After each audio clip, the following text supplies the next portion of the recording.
पूज्य 108 परमान सागर जी महाराज की। बोलिए परम पूज्य क्षुल्लक 105 आदर सागर जी महाराज की।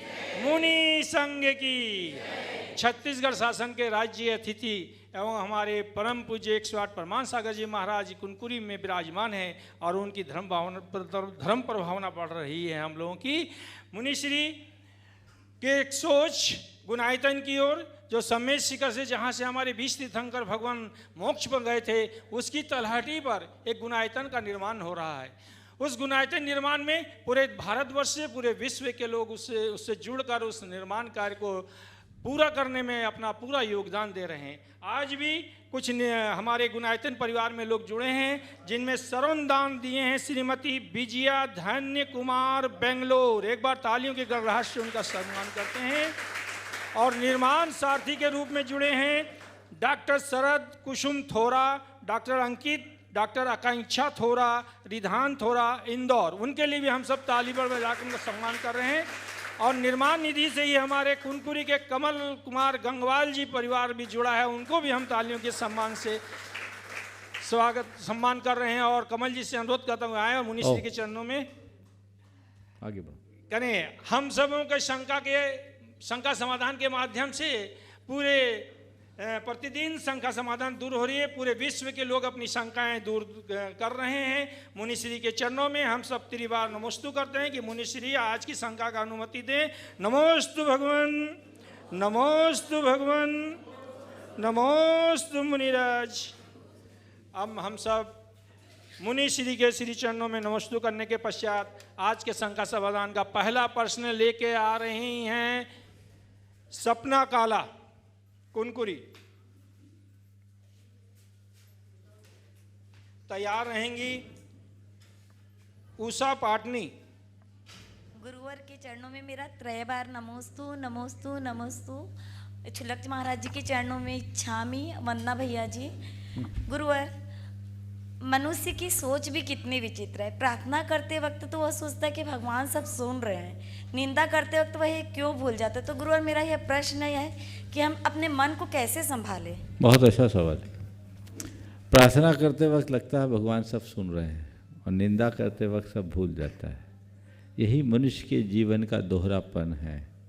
वो भगवान को मानता है लेकिन अपने हिसाब से मानता है।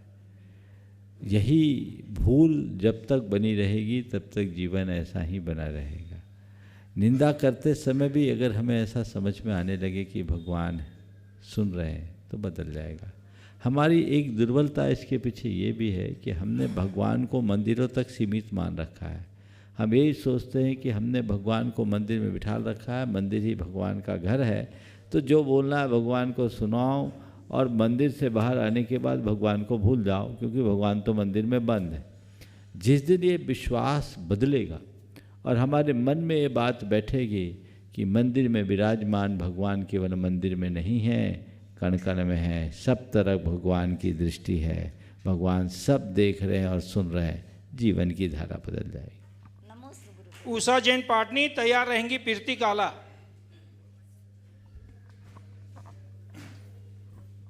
गुरुदेव के चरणों में मेरा बारंबार नमोस्तु नमोस्तु नमोस्तु। क्षुल्लक जी के चरणों में इच्छामी इच्छामी इच्छामी।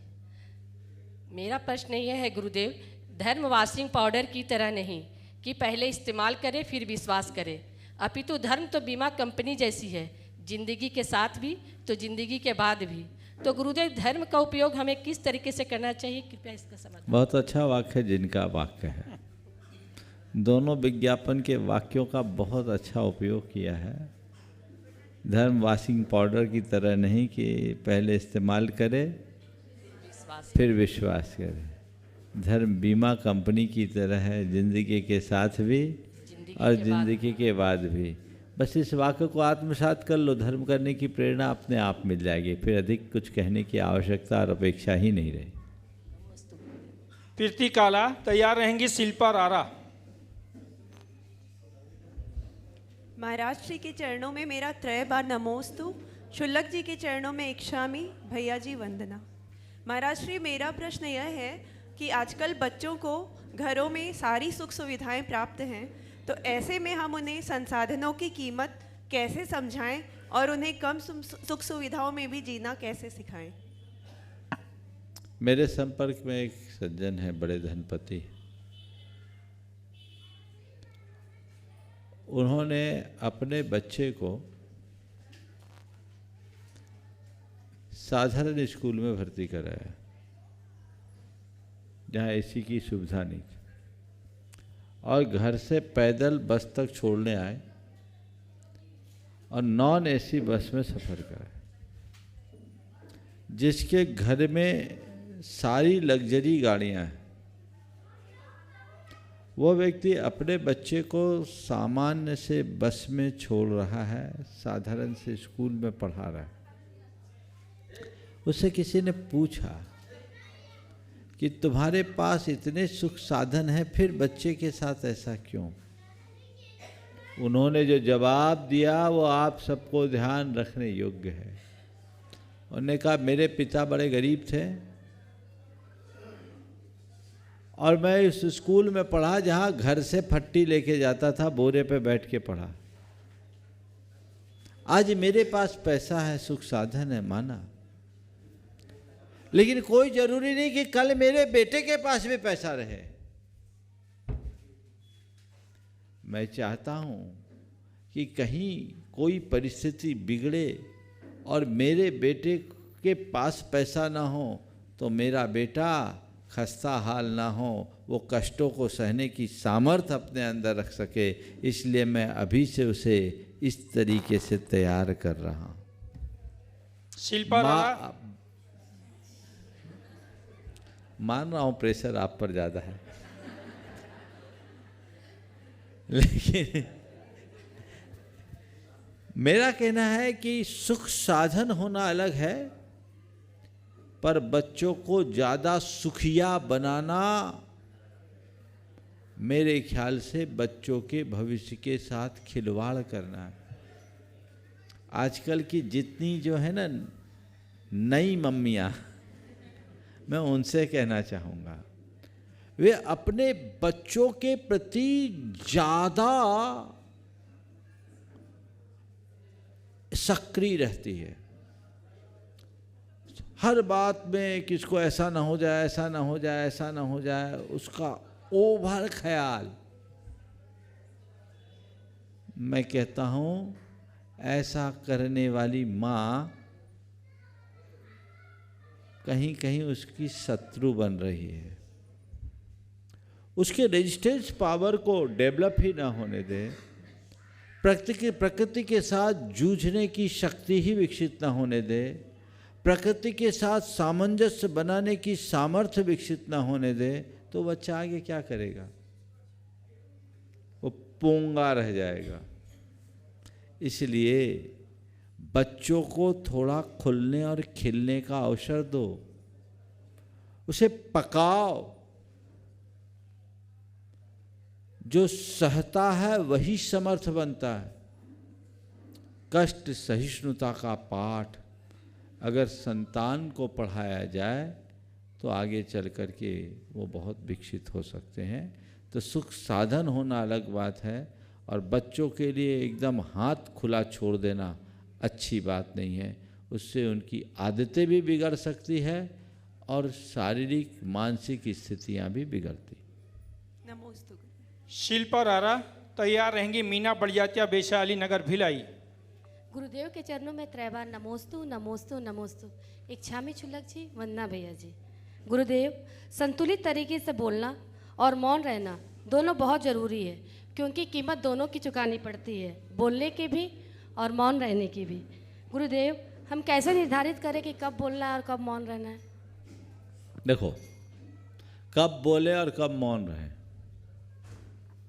जहां बवाल होने की बात हो, मौन हो जा। क्या बोल रहा हूं? जहां बोलने से बवाल हो वहां मौन हो जाओ, और जहां मुंह खोलने से बवाल शांत हो जाए, बोल दो। ठीक है ना? नमोस्तु गुरु। मीना बड़जात्या जी, वैशाली नगर, भिलाई।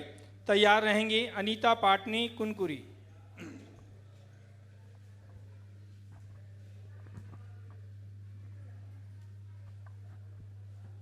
गुरुदेव के चरणों में मेरा नमोस्तु।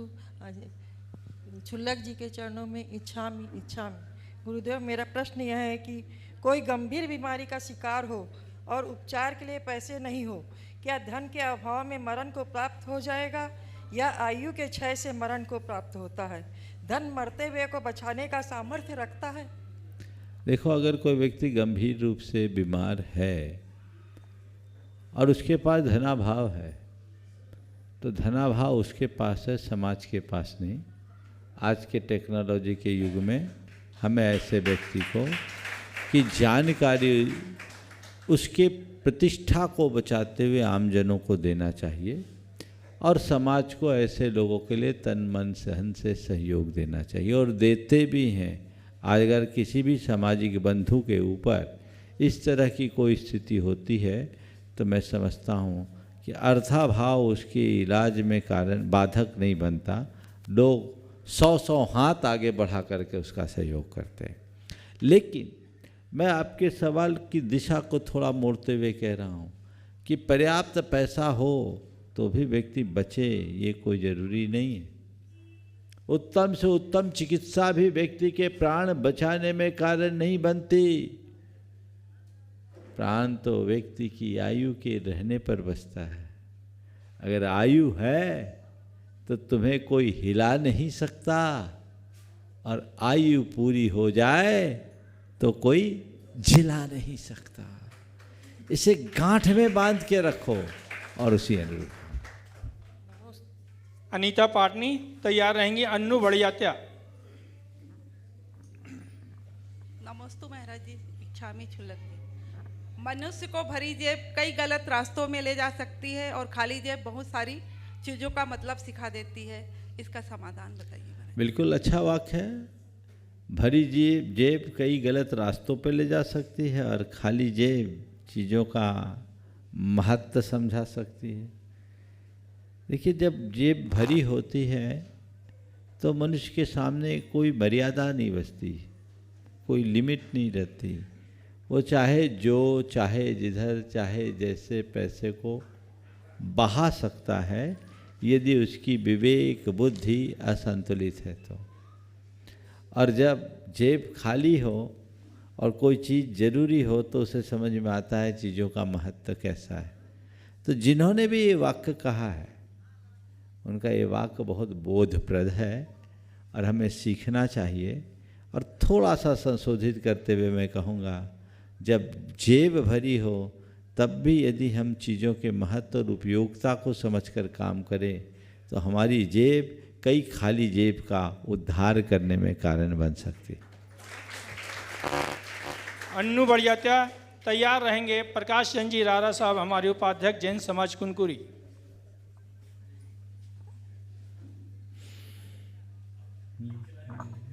महाराज जी के चरणों में बारंबार नमोस्तु, छुल्लक जी के चरणों में इच्छामि। महाराज जी, हमारे एक परिचित थे जो बहुत कम उम्र में चले गए। बहुत हेल्दी हैप्पी पर्सनैलिटी, हमेशा चेकअप करवाने वाले, जिम योगा सब करने वाले। डॉक्टर्स भी हैरान थे कि इनको अचानक से हार्ट अटैक क्यों आया, समझ में नहीं आया। तो घर के बड़े और सब ने कहा कि इसको बहुत बुरी नज़र लग गई टाइप्स।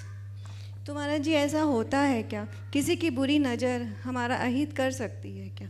और कहते हैं कि सबसे ज़्यादा बुरी नज़र, सबसे ज़्यादा नज़र तो माँ की लगती है।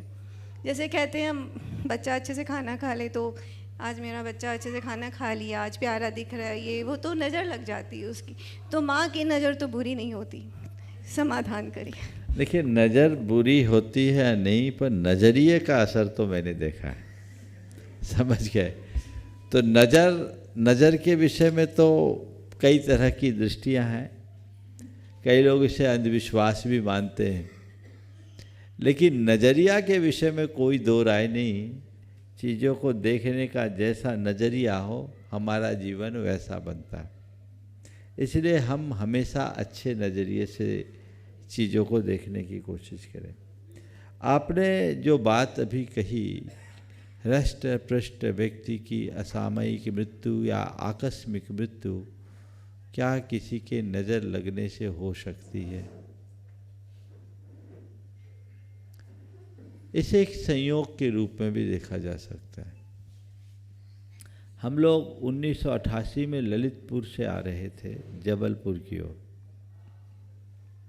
रास्ते में एक आम का पेड़ था जिसकी एक डाल में हजारों आम थे और बाकी पूरे आम का पेड़ में एक भी आम नहीं, एक ही डाल में हजारों आम। कुछ लोगों ने कहा कि देखो देखो देखो इस पेड़ की एक डाल में कितना आम है, और हम लोग उसको 100 मीटर से देख रहे हैं और देख के क्रॉस किए हैं। 100 मीटर आगे नहीं बढ़े होंगे, वो डाल टूट के नीचे गिर गई। अब लोगों ने बोला ये नज़र लग गई। मैंने कहा भैया ये कोइंसिडेंस है, इसे तुम नज़र बोल रहे हो, मैं नहीं मानता। अगर ऐसे नज़र लगने से चीज़ें गिर जाए तब तो फिर सब पे नज़र गड़ा के रखो। हो सकता है उस डाल में लोड ज़्यादा हो, हजारों आम, डाल बहुत मोटी नहीं थी, वजन अधिक होने से या कुछ अलग से वाइब्रेशन हुआ हो, गिर गया। लेकिन लोक में ऐसी बातें होती। हम लोगों के यहाँ नज़र क्या है, नज़र किसी के ऊपर भी लगती है तो क्या है, हमारे द्वारा छोड़े गए जो पॉजिटिव वाइब्स होते हैं ना, उसको जब हमारी बॉडी झेल नहीं पाती तो एक प्रकार का रिएक्शन है।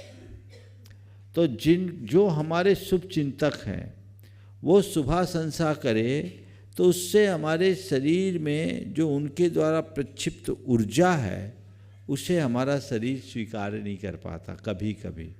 तो उसको कई तरह के टोटके करने से ठीक हो जाते हैं। आप लोग लून राई करते हैं या कई तरीके से करते हैं और सामने वाला स्वस्थ होता दिख जाता है।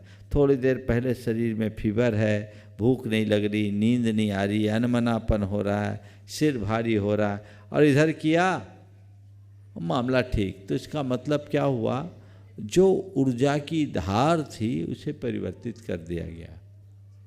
एक कारण ये, अथवा ये सामने वाले के ऊपर सकारात्मक प्रभाव भी हो सकता है, समझ गए। तो सकारात्मक प्रभाव जो होता है वह भी लोगों को परिवर्तित कर देता है, भाव दशा बदल जाती है, तो वो चीज़ें बदल जाती। मेडिकल की भाषा में दो बड़े अच्छे शब्द आते हैं,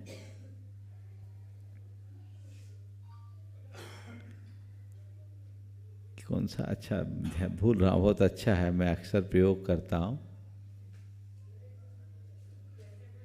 प्लेसिबो और नोसिबो इफेक्ट। तो ये प्लेसिबो इफेक्ट भी होता है कि किसी को किसी ने कह दिया तो दिमाग में बात बैठ गई, तो ये प्लेसिबो इफेक्ट, ये टेक्निकल टर्म है। तो ऐसे प्लेसिबो इफेक्ट का असर भी हो सकता है, लेकिन अगर काम चल जाता है तो इसमें हानि क्या है, इसे स्वीकार लेना चाहिए। लेकिन किसी के नज़र लगने से कोई व्यक्ति मर जाए ऐसा हमने कभी नहीं सुना। थोड़ा बहुत एबनॉर्मल होने की बातें देखने में आती है, और हमारे यहाँ परंपरागत तरीके से नज़र उतारने की व्यवस्थाएं होती है, तो ये एक परंपरा है, इसे मानने में कोई दोष नहीं। प्रकाश चंद जी राणा साहब तैयार रहेंगी। संजना पहाड़िया, भिलाई, वैशाली नगर। महाराष्ट्र के चरणों में मैं और मेरे परिवार की ओर से त्रिबार नमोस्तु नमोस्तु नमोस्तु। क्षुल्लक जी को इच्छामि इच्छामि इच्छामि।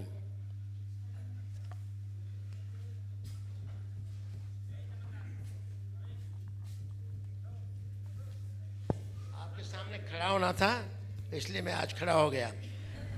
मैं अपने आप को भाग्यवादी मानता हूँ। मैं व्यापारी हूँ, कई बाधा आई और पार हो गई, कई बाधा आई और पार हो गई। हम एक ही फ़ोन पर एक ही समय में दो सौदा करते हैं, एक में नफ़ा होता है और एक में नुकसान होता है। ऐसा क्यों? यही तो संसार है, और इसी से सीखो, कभी लाभ कभी नुकसान। इसलिए लाभ में हर्षित मत हो और नुकसान में कभी दुखी मत हो, ये खेल है। देखो मैं एक बात बताता हूँ। एक दिन मैं अपने प्रवचन में ये बात कह रहा था कि नफ़ा नुकसान तो लगा हुआ है, कर्म का चक्र है, संयोग है। लाभ को भी अपना मत मानो, नुकसान को भी अपना मत मानो, लाभ हानि में संभाव रखो। जो बात आपने कही उससे ही मिलती जुलती बात, मेरे प्रवचन की समाप्ति के तुरंत बाद एक सज्जन ने मुझसे कहा कि महाराज कल मेरे साथ ऐसे ही हुआ। तो क्या हुआ? बोले मेरा एक आदमी तकादा करके आ रहा था, शक्कर का उनका बड़ा काम था, तकादा वसूल करके आ रहा था, बिहार की बात है, और उसका पैसा लूट लिया गया। 5.5 लाख रुपए चले गए, मुनीम से लोगों ने लूट लिया। मेरे पास एक खबर आई कि 5.5 लाख रुपया लूट लिया गया, और उस खबर के 5 मिनट के बाद उनके पास उनके बेटे का फ़ोन आया जो एक दूसरे प्रदेश में था, कि उनका एक ज़मीन का सौदा था जो बहुत दिन से रुका हुआ था, और वो सौदा पूरा हो गया, 20 लाख सरप्लस आया। बोले महाराज मैं सोच रहा था किस पर हंसूं किस पर रोऊं, 5 लाख के नुकसान पर रोऊं या 20 लाख के फायदे पर हंसूं। समझ गए? इसलिए गुरुदेव कहते हैं किसको तजूं भजूं, किसको सबका साक्षी हो जाऊं। किसको छोड़े किसको पकड़े, सबका साक्षी हो जाओ, ये श्रद्धान बनाओ। तो नफ़ा नुकसान कहते एक फ़ोन में नफ़ा और दूसरे फ़ोन में नुकसान, एक सौदे में फ़ायदा एक सौदे में नुकसान, तो चक्र चलता है, समझदारी से काम करें। संजना पहाड़िया भिलाई तैयार रहेंगे। गोविंद हेडा कुनकुरी, गोविंद हेडा जी। गुरुवर के चरणों में मेरा त्रैबर नमोस्तु नमोस्तु नमोस्तु। क्षुल्लक जी को इक्षामि, भैया जी को वंदना। महाराज श्री, मेरा प्रश्न यह है कि यदि किसी के भीतर दान करने का भाव नहीं आता है या वह दान करने के लिए सामर्थ्य नहीं है, तो वह क्या धर्मात्मा हो सकता है, और यदि हाँ तो कैसे, और नहीं तो क्यों? दान करने की सामर्थ्य से शून्य व्यक्ति के धर्मात्मा होने में कोई हानि नहीं है। धर्मात्मा तो कोई भी हो सकता है, लेकिन जिसके हृदय में दान का भाव नहीं है उसके धर्मी होने में प्रश्न जरूर लगता है, क्योंकि दान से गृहस्थ का जीवन सार्थक होता है। ग्रही दानेन शोभते। दान भले न कर पाओ पर देने का भाव जरूर रखो। सामर्थ्यहीन व्यक्ति भी यदि दान की भावना रखता है तो उसका कल्याण होता है। यदि तुम समर्थ हो तो दान दो, और समर्थ न हो, सामर्थ्य की कमी हो, तो दान की अनुमोदना करो। जो दूसरा दान दे रहा उसकी अनुमोदना करो, भावना भाव। न देना न अनुमोदना करना, अपितु दूसरों की आलोचना करना तो कहाँ धर्मी के लक्षण हो। तो तुम नहीं दे पा रहे हो, ये कोई बुरी नहीं है, भावना भाव, कल देने लायक हो जाओगे। लेकिन कोई दूसरा दे और तुम हर्षित हो जाओ तो हो सकता है वो देने वाला जितना पुण्य कमा रहा है उससे ज़्यादा पुण्य तुम्हारे आस। समझ गए? इसलिए देने का भाव होना चाहिए। और कदाचित सामर्थ्य विहीन होने के कारण दान नहीं दे सको, योगदान तो दे सकते हो। दान से बड़ा योगदान है, ये भी एक बहुत बड़ा कंट्रीब्यूशन है। दान देने वाले बहुत मिलेंगे, योगदान देने वाले बहुत कम मिलेंगे। पैसा देना सरल है, जीवन खपाना बहुत कठिन है। तो जो तुम्हारे पास है वो अर्पित करो। धन नहीं है तो क्या हुआ, तन और मन तो है, इसे समर्पित कर दो, समय दो। नमोस्तु महाराज। गोविंद हेडा कुनकुरी तैयार रहेंगे। पूजा रारा।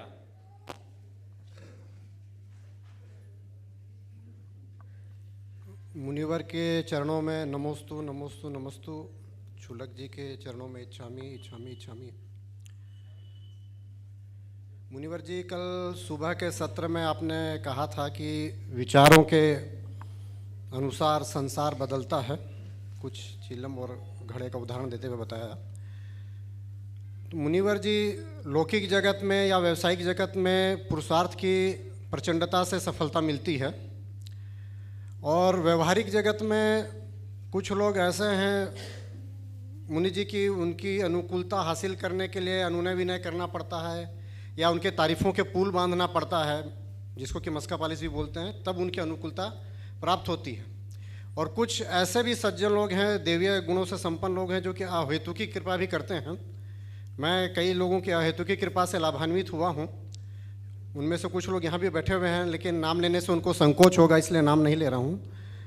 तो मेरा निवेदन यह है कि जैसे कुछ लोग अहेतुकी कृपा करते हैं, वैसे ईश्वर भी अहेतुकी कृपा कर सकते हैं कि जैसे संसारी लोगों को थोड़ा तारीफ़ करनी पड़ती है, उनका अनुनय भी नहीं करना पड़ता, वैसे ईश्वर का नाम जाप करें, पाठ करें, अनुष्ठान करें, तभी ईश्वर प्रसन्न होगा।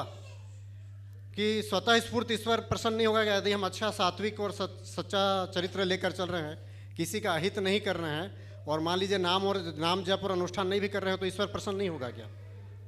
देखिए, अगर इस सवाल को जैन दर्शन के संदर्भ में आप पूछते हो तो मैं कहूँगा जैन दर्शन ने ईश्वर को परम कृत और वीतरागी रूप में स्वीकार किया है। और जैन दर्शन कहता है कि हमारा ईश्वर न पूजा से प्रसन्न होता है और न निंदा से खिन्न। उसकी कृपा सब पर समान रूप से बरसती है। वह केवल एक निमित्त है, न वो कुछ देते हैं और न कुछ लेते हैं।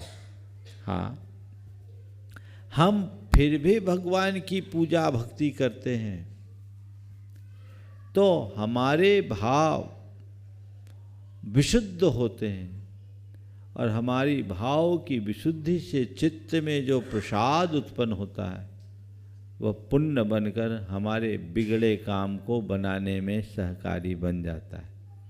हम कह देते हैं कि ये भगवान की कृपा से हुआ, ये भगवान के प्रति भक्ति के भाव से हृदय से निकलने वाले उद्गार हैं, पर भगवान कहते हैं इसमें मेरी कृपा कुछ नहीं, ये तेरे भावों का चमत्कार है, तेरी भाव विशुद्धि हुई, उससे एक काम हो गया। तो जैन दर्शन इसे इसी रूप में देखता है। एक बार एक प्रोफेसर, दर्शन शास्त्र की प्रोफेसर थी, उन्होंने आपके ही जैसा सवाल दूसरे संदर्भ में पूछा। उन्होंने कहा, महाराज जी मुझे जैनियों की सब बातें अच्छी लगती है, पर एक बात समझ में नहीं आती, आप लोग ईश्वर को मानते हैं पर ईश्वर का कर्तृत्व क्यों नहीं मानते? देखिए न, हम पर ईश्वर ने कितनी बड़ी कृपा की।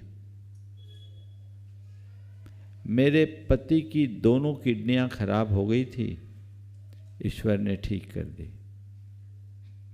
मैंने कहा, बहन जी यदि ये बात है तो मुझे आपके ईश्वर पर संशय है। क्या? मैंने कहा, अगर किडनियां ठीक ही करनी थी तो खराब क्यों की? किडनियां ठीक ही करनी थी तो खराब क्यों की? तो उन्होंने कहा, फिर महाराज जी आप लोग ईश्वर की उपासना क्यों करते, पूजा क्यों करते? मैंने कहा, आप दर्पण देखते हो? बोले हाँ देखती हूँ। क्यों देखते हो? बोले इसलिए कि चेहरे में कोई दाग धब्बा ना हो। चेहरे में कोई दाग धब्बा ना हो इसलिए देखते हूँ। अच्छा, मतलब दर्पण आपके चेहरे के दाग धब्बे को साफ कर देता? नहीं नहीं, दर्पण हमारे चेहरे के दाग धब्बे को साफ नहीं करता। हम दर्पण में अपने दाग धब्बे को देखकर स्वतः उसे साफ कर लेते। तो मैंने कहा, बहन जी मैं आपसे इतना ही कहना चाहूँगा, हमारा ईश्वर एक दर्पण है जिसमें हम अपनी छवि को निहारते हैं और हृदय की विशुद्धि से दाग धब्बे को साफ कर लेते हैं। जैन दर्शन ने ईश्वर को केवल इसी तटस्थ भूमिका में रखा है। जैन दर्शन कहता है तुम्हारे शुभ अशुभ परिणाम ही, तुम्हारे शुभ अशुभ भाव ही तुम्हारे उत्थान और पतन का कारण बनते हैं। समझ गए? तो इसको उस तरीके से देखा जा सकता है। नमस्ते मुनि। पूजा रारा तैयार रहेंगे। अजय गंगवाल। गुरुवर के चरणों में बारंबार नमोस्तु नमोस्तु नमोस्तु। छुलक जी के चरणों में इच्छामि इच्छामि इच्छामि। भैया जी को वंदना। हम धर्म की प्रभावना बढ़ाने के लिए पोस्टर, बैनर, फ्लैग, महाराज जी भगवान के फ़ोटो लगवाते हैं, पर जब वही फ़ोटो ज़मीन पर गिर जाते हैं तो उन पर जानवर, मनुष्य, गाड़ी आदि चला करते हैं। तो इसका समाधान क्या है और इसका दोष हम पर लगता है क्या? ये सवाल तब उठा जब भगवान बाहुबली का सहस्राब्दी महोत्सव मना, उससे पूर्व 25वां निर्वाण महोत्सव मना, कि भगवान की मुनियों की तस्वीरों को अखबारों में छापा जाए कि नहीं, या इश्तहारों में लगाया जाए कि नहीं, क्योंकि उससे अभिनय होती है। एक वर्ग था जो कहता था ये सब न लगाया जाए, पर दूसरा वर्ग था जो कहता था कि इसको लगाए बिना हम धर्म की सही प्रभावना नहीं कर सकते, दिगंबरत्व के गौरव को जगत व्यापी नहीं बना सकते। तो इन दोनों बातों को ध्यान में रखते हुए सबने एक ही बात तय किया कि ये प्रकाशित होना चाहिए। हमारे लिए वो पूज्य प्रतीक है, हम उसे संभाल कर रखें। सामने वालों के लिए कागज़ का टुकड़ा है, वो कागज़ के टुकड़े में जो कुछ कर सके वो करे। तो हम अगर उसे लगाते हैं, बनाते हैं तो कोई बुराई नहीं, पर इसमें अगर थोड़ी सावधानी रखी जाए तो उत्तम है। इस तरह के फ्लैक्स वगैरह लगाएं, प्रयोजन तक लगे, बाद में उसे उतरवा के सहेज करके रख लें। और आजकल तो रिसाइकलिंग क्या सिस्टम है, अगर उनको रिसाइकलिंग में डाल दिया जाए तो और अच्छा है, अन्यथा जहाँ तहाँ पढ़ने से बचाए। और यदि कोई पढ़ रहा है तो हम उसे सहेजने की कोशिश करें, इसके अलावा और कोई रास्ता नहीं दिखता। नमोस्तु महाराज। अजय जैन तैयार रहेंगी। डॉक्टर सनम जैन बिलासपुर। मुनिवर के चरणों में त्रिबार नमोस्तु नमोस्तु नमोस्तु। शुल्क जी के चरणों में इच्छामि इच्छामि जाए। हे गुरुवर, आज के आधुनिक युग में जितने भी खतरे आए हैं उसमें एक बड़ा खतरा शिक्षा को आधुनिकता से जोड़ देना है, क्योंकि आज आभासी जीवन ही लोगों के लिए वास्तविक बन गया है। देश में बहुत कम लोग होंगे जो पढ़ाई पूरी करने के बाद भी पढ़ते होंगे, जबकि शिक्षा का सबसे बड़ा स्वाद यह है कि जिस दिन से आरंभ होती है सीखना अंतिम सांस तक चलता है। तो मेरा सवाल यह है महाराज श्री की, क्या शिक्षा का मूल स्वाद पारंपरिक होना चाहिए? इस विषय में काफ़ी चर्चा हुई और अनेक बार मैंने मार्गदर्शन दिया। हमारी भारत की शिक्षा के जो मूल तत्व थे उन्हें आत्मसात कर लिया जाए तो ये सारी बातें सहज घटित हो सकती। शिक्षा का मतलब केवल पढ़ाई नहीं, शिक्षा का मतलब है सीख, जो हमारे जीवन को अच्छा बना सके, जो हमारे जीवन को अनुशासित कर सके, जो हमारी ज्ञान वृद्धि का कारण बन सके, वो सब शिक्षा है और इसका कोई अंत नहीं होता। पुराने ज़माने में ऐसी ही शिक्षा दी जाती थी। अंत समय तक व्यक्ति को एक विद्यार्थी की भांति जीना चाहिए और अगर हम उस पारंपरिक व्यवस्था को स्वीकार करते हैं तो निश्चित भारत अपने प्राचीन गौरव को बहुत अच्छे से प्राप्त कर सकेगा। नमस्ते महाराज। डॉक्टर सनम जैन तैयार रहेगी। बीना काशलीवाल कुनकुरी। नमोस्तु महाराज जी। महाराज जी, आपको देखा सुना और सुनने को मन करता है, मन भरता ही नहीं। महाराज जी, क्या इसे ही लोभ कहते हैं? अगर यह लोभ है तो हमें बचना चाहिए क्या इससे? हम तो मन भरने के लिए सुनाते ही नहीं, हम तो प्यास जगाने के लिए सुनाते हैं। अगर प्यास जग गया, प्यास जग गई तो आपने सुन लिया, और जिनकी प्यास बुझ गई उनने नहीं सुना। तो अच्छे से प्यास जग जाए, जिसके प्यास जगती है उसके प्रयास अपने आप शुरू हो जाते हैं। अच्छा है, आपने अगर सुना है और सुन कर के प्यास जगा है तो इस प्यास को और बनाए रखे। भगवान आपको आखिरी समय तक अतृप्त बनाए रखे। बीना काशलीवाल तैयार रहेंगे। शुभम काशलीवाल। महाराज जी को मेरा नमोस्तु नमोस्तु। छुल्लक जी को मेरा इच्छामी इच्छामी। महाराज जी, मेरा प्रश्न है, कई लोग मंदिर जल्दी नहीं जा पाते हैं, कारण उनके घर में बच्चों का टिफ़िन बनाना, बड़े बुजुर्गों को नाश्ता देना, अपनी दवाई लेना, फिर वह कुछ खाकर मंदिर जाते हैं, देव दर्शन पूजा करते हैं। अब महाराज जी आप बताइए, खाकर जाना सही है कि नहीं? क्या भगवान उनकी प्रार्थना पूजा को सुनकर स्वीकार करेंगे कि नहीं? क्या वो जो नहीं खाकर जाते हैं उतना पुण्य मिलेगा कि नहीं? देखिए, मैं एक फार्मूला बताता हूँ। मंदिर जाकर के प्रार्थना करने में पुण्य मिलता है और बिना प्रमाद के जाना चाहिए। अपनी दिनचर्या की शुरुआत प्रभु स्मरण से करनी चाहिए। लेकिन यदि किन्हीं को अनुकूलता नहीं है और जिनकी और दूसरी जिम्मेदारियां हैं, वो उठकर भगवान का नाम तो घर में ले सकते हैं। और अपना मत बोलिए, सबका बोलिए। और एक फार्मूला बता रहा हूँ, बच्चों का टिफिन भी भगवान का नाम लेते हुए तैयार करो। अपने पति का नाश्ता भी भगवान का नाम लेते हुए बनाओ, तो उनके लिए गुणकारी होगी। तुम्हारी पूजा शुरू हो गई, समझ गए? और फिर कोशिश करो कि हम पहले भगवान का दर्शन करें, उसके बाद अन्न ग्रहण करें। अगर शक्ति नहीं हो तो अन्न पानी ग्रहण करके भी जा सकते हैं। नहीं जाने से अच्छा है जैसे जा सके जाए। और बिल्कुल आकुलता में मंदिर नहीं जाना चाहिए, सब चीज़ों को सेट करके जाना चाहिए। लेकिन इतना फैलार भी नहीं करना चाहिए कि 12 बज जाए। नहीं, फटाफट काम को आप सलटाइए और अपनी प्राथमिकता बदलिए। हमें मंदिर जाना है, प्राथमिकता में होने, सब काम निपटाएंगे तब मंदिर जाएंगे। कई लोग 12-1 बजे के बाद मंदिर आते हैं, और कई तो ऐसे जो शाम को ही आते हैं, सुबह आते ही नहीं। ठीक है, आते हैं, ये सराहनीय है, लेकिन ऐसा लगता है उनके जीवन में मंदिर या भगवान सबसे आखिरी में है। जो सबसे आखिरी में है उसे सबसे पहले ले आइए, जीवन बदल जाएगा। शुभम का असली बाल तैयार रहेंगे रवि कोई पाटनी। पाप तो नहीं लगेगा ना? नहीं, पाप नहीं लगेगा, भगवान सब माफ कर देते हैं। पुण्य तो मिलेगा। शुभम पाटनी तैयार रहेंगे रवि पाटनी। ये शुभम का असली बाल। गुरुदेव के चरणों में बारंबार नमोस्तु, क्षुल्लक जी के चरणों में इच्छामी, भैया जी को वंदना।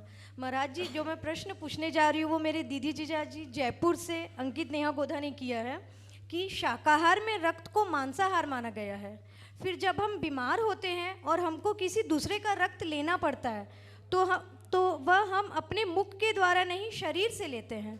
तो क्या वह मांसाहार में नहीं आता है? बिल्कुल नहीं आता।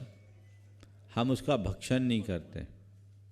अगर किसी के शरीर में रक्त का प्रवाह कराया जाए तो क्या है, जैसे हमारे शरीर की एक नलिका से दूसरे नली में ब्लड का फ्लो हो रहा है, वैसे ही फ्लो हो रहा है। पहले उसके ग्रुप को मिलाया जाता है, सब चीज़ें टेस्ट की जाती, तब ना ब्लड चढ़ाया जाता है। तो उसमें एक भी ब्लड सेल्स डेड नहीं होते, उनका ना भक्षण होता है ना उनका ह्रास होता है। इसलिए अगर किसी को रक्त लेना पड़ रहा है तो ये कहना कि वो खून पी रहा है असंगत है। हमें ऐसा नहीं कहना चाहिए। वो जीवन रक्षक है, उससे उसके प्राण बच रहे हैं और किसी के प्राणों का हनन नहीं। यहाँ की रक्त के कणों में भी कोई क्षति नहीं। तो इसे इस तरह से कहना धर्म की सही समझ को नहीं दर्शाता। रवि पाटनी तैयार रहेंगे मोक्ष जैन सिंगापुर। पहुँचाओ, बोलो। नमोस्तु भगवान। भगवान, पूजन का कपड़ा से आहार देना चाहिए कि नहीं? मैं बहुत पूजन जगह के पूजन के वस्त्र से बहुत जगह ध्यान दिए हैं कि पूजन का वस्त्र धोती दुपट्टा पहनते हैं, फिर उसी से आहार दे देते हैं और फिर उसी से कर भी लेंगे। कर भी लेते हैं। सबके अलग अलग होना चाहिए। हाँ, मोक्ष जैन सिंगापुर तैयार रहेंगे सम्यक पाटोदी जशपुर। नमोस्तु महाराज जी, इच्छामी क्षुल्लक जी, वंदना भैया जी। महाराज जी, पेट्स क्यों नहीं घर पे रख सकते? पेट्स देखो, हमारे शास्त्रों में पालन करने योग्य कुछ प्राणियों का उल्लेख किया। गाय, बैल, हाथी, घोड़ा, है ना, बकरी, इसको पालतू पशु की श्रेणी में रखा गया है। इनका पालन कर सकते हैं, लेकिन कुत्ते, बिल्ली आदि क्रूर प्राणी कहलाते हैं। क्या कहलाते हैं? क्रूर प्राणी। इनके पालन से नरकायु का बंद हो सकता है, इससे कुगति का कारण बताया। समझ गए? तुम उनको पालोगे, कितने भी अच्छे से संभालोगे, वो किसी भी प्राणी की हत्या कर सकते हैं। समझ गए? तो उसका पाप उसे लगेगा जिसने उसे पाला है। इसलिए पेट्स को नहीं पालो, अपने घर में मनुष्यों को पालो। समझ गए? घर के सदस्यों को पालो, इंसान से पहले प्यार करो। ये भारत की संस्कृति के अनुकूल नहीं है। समझ गए? इसलिए हमें किसी की नकल नहीं करना चाहिए। हम बच्चों से प्यार करें, आपस में प्यार करें, उनका ख्याल करें। समझ गए? सम्यक पाटोदी तैयार रहेंगे। आलोक रारा। नमोस्तु महाराज जी, नमोस्तु महाराज जी, नमोस्तु महाराज जी। मेरा प्रश्न ये है कि भाभियों डायपर पहना के मंदिर ले जाती हैं बच्चों को, तो उसमें पाप पर लगेगा क्या? बहुत कितना अच्छा। पाप लगेगा? बच्चों को डायपर पहनाकर मंदिर लाना उचित नहीं है। आप मंदिर अगर बच्चों को ला रहे हैं तो पहले घर में निर्वित्त करा लें, शुद्ध रखें, फिर मंदिर ले आए। और बहुत छोटे बच्चे हैं तो ज़्यादा देर मंदिर में न रहें, उसे घर पहुंचा दें, कोई और संभाल ले। लंबे समय तक है और डायपर रखे और बच्चों ने कुछ कर दिया तो वो अशुद्धि तो होगी। जब तक शरीर के भीतर है तब तक वो अशुद्धि अशुद्धि नहीं कहलाती, पर शरीर से बाहर होने पर वो अशुद्धि हो जाती है। इसलिए इसका पूरा ख्याल रखना चाहिए। और थोड़े समय की बात है, बच्चे जब बड़े हो जाते हैं तो अपने आप समझदार हो जाते हैं। इसलिए जब तक बच्चों में समझ नहीं है, उनकी माताओं को इस बात का पूरा ख्याल रखना चाहिए। नीलम रारा तैयार रहेंगी। रिमझिम जैन। नीलम रारा है। आलोक रारा है। आलोक चलो नीलम जैन हो गया। कितने बचे? 2। चलो कर लो महाराज जल्दी जी के चरणों में नमोस्तु नमोस्तु नमोस्तु। छुलक जी के चरणों में इच्छामी इच्छामी इच्छामी। महाराज जी, मेरा प्रश्न ये है कि हमें हमेशा मौन रहने की सलाह दी जाती है कि कोई भी परिस्थिति हो नहीं बोलना चाहिए या मौन रहना चाहिए, तो क्या हर परिस्थिति में मौन रहना उचित है? अगर हमारे बोलने से बवाल होता है तो मौन रहने में ही अच्छा है। तो जिस परिस्थिति में बोलने का अर्थ अच्छा नहीं है, वहाँ मौन रहना ही अच्छा है। चलिए। रिमझिम जैन तैयार रहेंगी। पूजा पाटनी। मुनिश्री के चरणों में मेरा नमस्तु। महाराज, मेरा ये प्रश्न है कि जैसे हम गंधोदक लेते हैं तो उसे आँखों में लगाने के बाद, माथे में लगाने के बाद हम अक्सर ऐसा करते हैं कि बालों में लगा लेते हैं, तो वो करना उचित है या नहीं है? उससे हमें क्या? उत्तमांग में गंधोदक लगाया जाता है। सिर उत्तमांग होता है, उसको बाल मत मानो। माथे पे लगाओ, सिर पे लगाओ, ये उत्तमांग है, कहीं भी लगा। नमस्ते। पूजा पाटनी तैयार रहेंगे। बसंत रारा। गुरुवर के चरणों में बारंबार नमोस्तु नमोस्तु नमोस्तु। छुलक जी को इच्छामी। महाराज जी, हम अच्छा बन के भला करना तो चाहते हैं, फिर भी सामने वाला बिना कुछ सोचे अगर आपको ही गलत ठहराए तो उन परिस्थिति में क्या करना चाहिए? इससे अपना कर्म का उदय मान करके स्वीकार लेना चाहिए और सोचना चाहिए अच्छा करने के बाद भी बुरा हो रहा है तो बुरा करने पर न जाने क्या होगा, इसलिए मुझे और अच्छा करना है। चलिए। अमन जैन, नयन जैन, ललितपुर।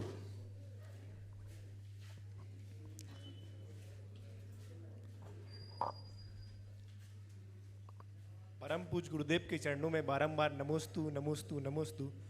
गुरुदेव, मेरी शंका यह है कि हमारा अभिषेक करने में और देव दर्शन करने में तो बहुत मन लगता है, लेकिन जब पूजन की बारी आती है तो आलस सा आ जाता है कि कौन द्रव की थाली लगाए, और जब पूजन करते भी हैं तो उसमें भी मन विचलित हो जाता है। तो महाराज जी, इसके लिए क्या समाधान? देखिए, अभिषेक अच्छी चीज़ें अभिषेक करना चाहिए। अभिषेक के बाद समय निकाल करके पूजन भी करना चाहिए। अगर किसी को व्यस्ततावश न कर पाए तो पूजा अभिषेक के बाद अर्घ अर्पण कर देना भी एक प्रकार की पूजा है। इसलिए दोनों करो अति उत्तम है। दोनों न कर पाओ तो अभिषेक को तो कम से कम करो ही, और उससे अपने आप को कृतार्थ महसूस करो। लेकिन पूजा में रुचि जगाओ, और रुचि जगाने के बाद पूजा करने का अपने आप मनोभाव बढ़ेगा, उत्साह जगेगा। एक बार पूजा का रस लग जाए तो बहुत आनंद आएगा। ये सोचो कि हम भगवान को बुला लिए, अभिषेक कराए, पूजन नहीं करे तो हमारा अभिषेक अधूरा है। इतना सोचने लगो तो अभिषेक के प्रति रुचि जगे। अनूप जैन तैयार रहेंगी, बेला पाटनी। पीछे कोई नाम बोला हुआ है जी? बोलो। अभी लेता हूं। अच्छा हाँ बोलो। अनूप। आलोक आलोक रार। नमोस्तु महाराज श्री। बोलो बोलो। नमोस्तु महाराज श्री। इच्छामी छुलक जी, मेरा प्रश्न है महाराज श्री कि अभी जो पाश्चात्य संस्कृति हिसाब से हम लोग brothers day, fathers day, mothers day बना रहे हैं, डॉटर्स डे, और नए रोज़ कुछ ना कुछ नया डे चलने में आता है, सुनने में आता है। हमें मनाना चाहिए या नहीं मनाना चाहिए? बिल्कुल नहीं मनाना चाहिए। हमारे लिए कोई एक दिन के लिए नहीं, जिंदगी भर के लिए। चलो। गुरुदेव के चरणों में कई बार नमोस्तु नमोस्तु नमोस्तु गुरुदेव। गुरुदेव लोग बोलते हैं, हाँ गुरुदेव लोग बोलते हैं कि मेरा देश बदल रहा है। हाँ? लोग बोलते हैं कि मेरा देश बदल रहा है। एक समय ऐसा था कि नारी के कपड़े उतर जाने की कोशिश करने पर महाभारत हो गई थी। और अब एक समय ऐसा है कि नारी के तन को ढकने को कह दो ना तो महाभारत हो जाती है। गुरुदेव इसका शंका समाधान करें। बहुत अच्छा वाक्य है। देश नहीं बदल रहा, देश तो ज्यों का त्यों है, लोगों का दिमाग बदल रहा है। एक बार किसी ने कहा कि जमाना बदल गया, तो बोले जमाना में क्या बदलता है? सूरज तो पहले भी पूरब से उगता था, आज भी पूरब से उगता है, पश्चिम में ढलता था, आज भी पश्चिम में ढलता है। जमाना बदलने का मतलब क्या? तो उत्तर दिया कि आज से 40 बरस पहले जब मैं जवान था, अपने घर के छत पर खड़ा था और पड़ोस के घर में एक महिला स्नान कर रही थी। अचानक मेरी दृष्टि गई, मेरी आंखें झुक गई और मैं तुरंत नीचे आ गया। 40 बरस बाद अब मैं जब बूढ़ा हो गया तो एक रोज वापस उस छत पर खड़ा था और उधर कोई स्त्री स्नान कर रही थी तो मैं ठिठक कर देख रहा था। बस यही बदलाव है। समझ गए? तो जमाना नहीं बदला, हमारी मानसिकता बदली है, और ये बदली हुई मानसिकता ही सबका परिवर्तन कराती है। बेला पाटनी, और उसके बाद मैं गुरुदेव छुलक श्री आदर्श सागर जी महाराज के चरणों में जाऊंगा कि वो ऑनलाइन? आज ऑनलाइन नहीं, जाप होगी। बेला पाटनी जल्दी करो। कौन है? नहीं है। हो गया महाराज जी ऑनलाइन लो, एक ले लो। महाराज जी के चरणों में कोटि नमन। एक सवाल। नितिन जैन बागपत से प्रश्न कर रहे हैं, महाराज श्री किसी ने क्या खूब कहा है कि सब्र कोई कमजोरी नहीं होती है, ये वो ताकत है जो सब में नहीं होती है। तो महाराज श्री मेरी शंका यह है कि सब्र कब तक रखें, समाधान करें। सब्र कब तक रखें? जब तक उसका फल न मिल जाए। हमेशा एक बात ध्यान में रखिए कि सब्र का फल मीठा होता है, तो मीठा फल चखने तक सब्र रखो। अगर सब्र रखे और फल नहीं चखा तो सब्र रखा क्या? इसलिए अंतिम क्षण तक सब्र रखना चाहिए। हमारी थोड़ी सी अधीरता बने बनाए काम को बिगाड़ देती है। परम पूज्य गुरुदेव का स्वास्थ्य अभी अस्थिर है और हम उन्हें शीघ्र स्वास्थ्य लाभ हो इस भाव से जाप करेंगे। आप सब दोहराएंगे। ओम ह्रीं अर्हं श्री पार्श्वनाथ जिनेन्द्राय नमो नमः।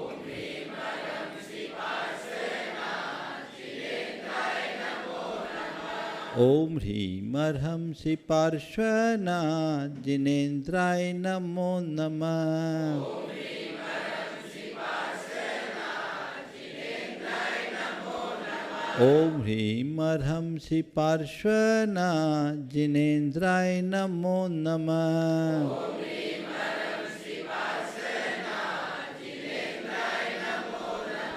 ओम ह्रीं अर्हं श्री पार्श्वनाथ जिनेन्द्राय नमो नमः। ओम ह्रीं अर्हं श्री पार्श्वनाथ जिनेन्द्राय नमो नमः। ओम ह्रीं अर्हं श्री पार्श्वनाथ जिनेन्द्राय नमो नमः। ओम ह्रीं अर्हं श्री पार्श्वनाथ जिनेन्द्राय नमो नमः। ओम ह्रीं अर्हं श्री पार्श्वनाथ जिनेन्द्राय नमो नमः। ओम ह्रीं अर्हं श्री पार्श्वनाथ जिनेन्द्राय नमो नमः। ओम ह्रीं अर्हं श्री पार्श्वनाथ जिनेन्द्राय नमो नमः। ओम ह्रीं अर्हं श्री पार्श्वनाथ जिनेन्द्राय नमो नमः। ओम ह्रीं अर्हं श्री पार्श्वनाथ जिनेन्द्राय नमो नमः। ओम ह्रीं अर्हं श्री पार्श्वनाथ जिनेन्द्राय नमो नमः। ओम ह्रीं अर्हं श्री पार्श्वनाथ जिनेन्द्राय नमो नमः। ओम ह्रीं अर्हं श्री पार्श्वनाथ जिनेन्द्राय नमो नमः। ओम ह्रीं अर्हं श्री पार्श्वनाथ जिनेन्द्राय नमो नमः। ओम ह्रीं अर्हं श्री पार्श्वनाथ जिनेन्द्राय नमो नमः। ओम ह्रीं अर्हं श्री पार्श्वनाथ जिनेन्द्राय नमो नमः। ओम ह्रीं अर्हं श्री पार्श्वनाथ जिनेन्द्राय नमो नमः। ओम ह्रीं अर्हं श्री पार्श्वनाथ जिनेन्द्राय नमो नमः। ओम ह्रीं अर्हं श्री पार्श्वनाथ जिनेन्द्राय नमो नमः। ओम ह्रीं अर्हं श्री पार्श्वनाथ जिनेन्द्राय नमो नमः। ओम ह्रीं अर्हं श्री पार्श्वनाथ जिनेन्द्राय नमो नमः। ओम ह्रीं अर्हं श्री पार्श्वनाथ जिनेन्द्राय नमो नमः। ओम ह्रीं अर्हं श्री पार्श्वनाथ जिनेन्द्राय नमो नमः। ओम ह्रीं अर्हं श्री पार्श्वनाथ जिनेन्द्राय नमो नमः। ओम ह्रीं अर्हं श्री पार्श्वनाथ जिनेन्द्राय नमो नमः। ओम ह्रीं अर्हं श्री पार्श्वनाथ जिनेन्द्राय नमो नमः। ओम ह्रीं अर्हं श्री पार्श्वनाथ जिनेन्द्राय नमो नमः। ओम ह्रीं अर्हं श्री पार्श्वनाथ जिनेन्द्राय नमो नमः। ओम ह्रीं अर्हं श्री पार्श्वनाथ जिनेन्द्राय नमो नमः। ओम ह्रीं अर्हं श्री पार्श्वनाथ जिनेन्द्राय नमो नमः। ओम ह्रीं अर्हं श्री पार्श्वनाथ जिनेन्द्राय नमो नमः। ओम ह्रीं अर्हं श्री पार्श्वनाथ जिनेन्द्राय नमो नमः। ओम ह्रीं अर्हं श्री पार्श्वनाथ जिनेन्द्राय नमो नमः।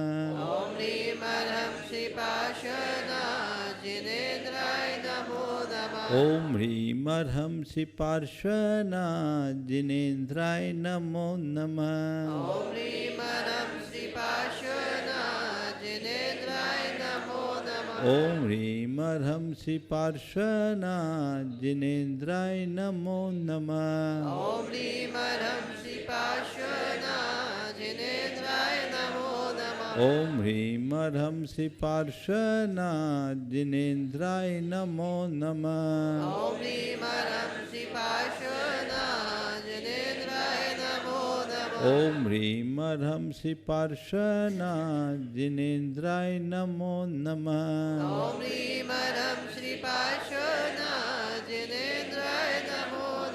ओम ह्रीं अर्हं श्री पार्श्वनाथ जिनेन्द्राय नमो नमः।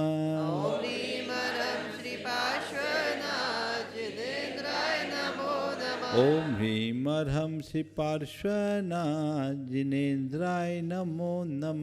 ओम ह्रीं अर्हं श्री पार्श्वनाथ जिनेन्द्राय नमो नमः। ओम ह्रीं अर्हं श्री पार्श्वनाथ जिनेन्द्राय नमो नमः। ओम ह्रीं अर्हं श्री पार्श्वनाथ ओम ह्रीं ह्रं श्री पार्श्वनाथ जिनेन्द्राय नमो नमः।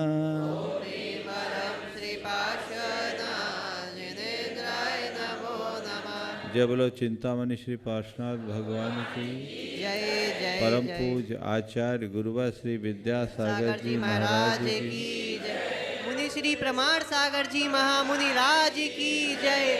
मुनि संघ की जय।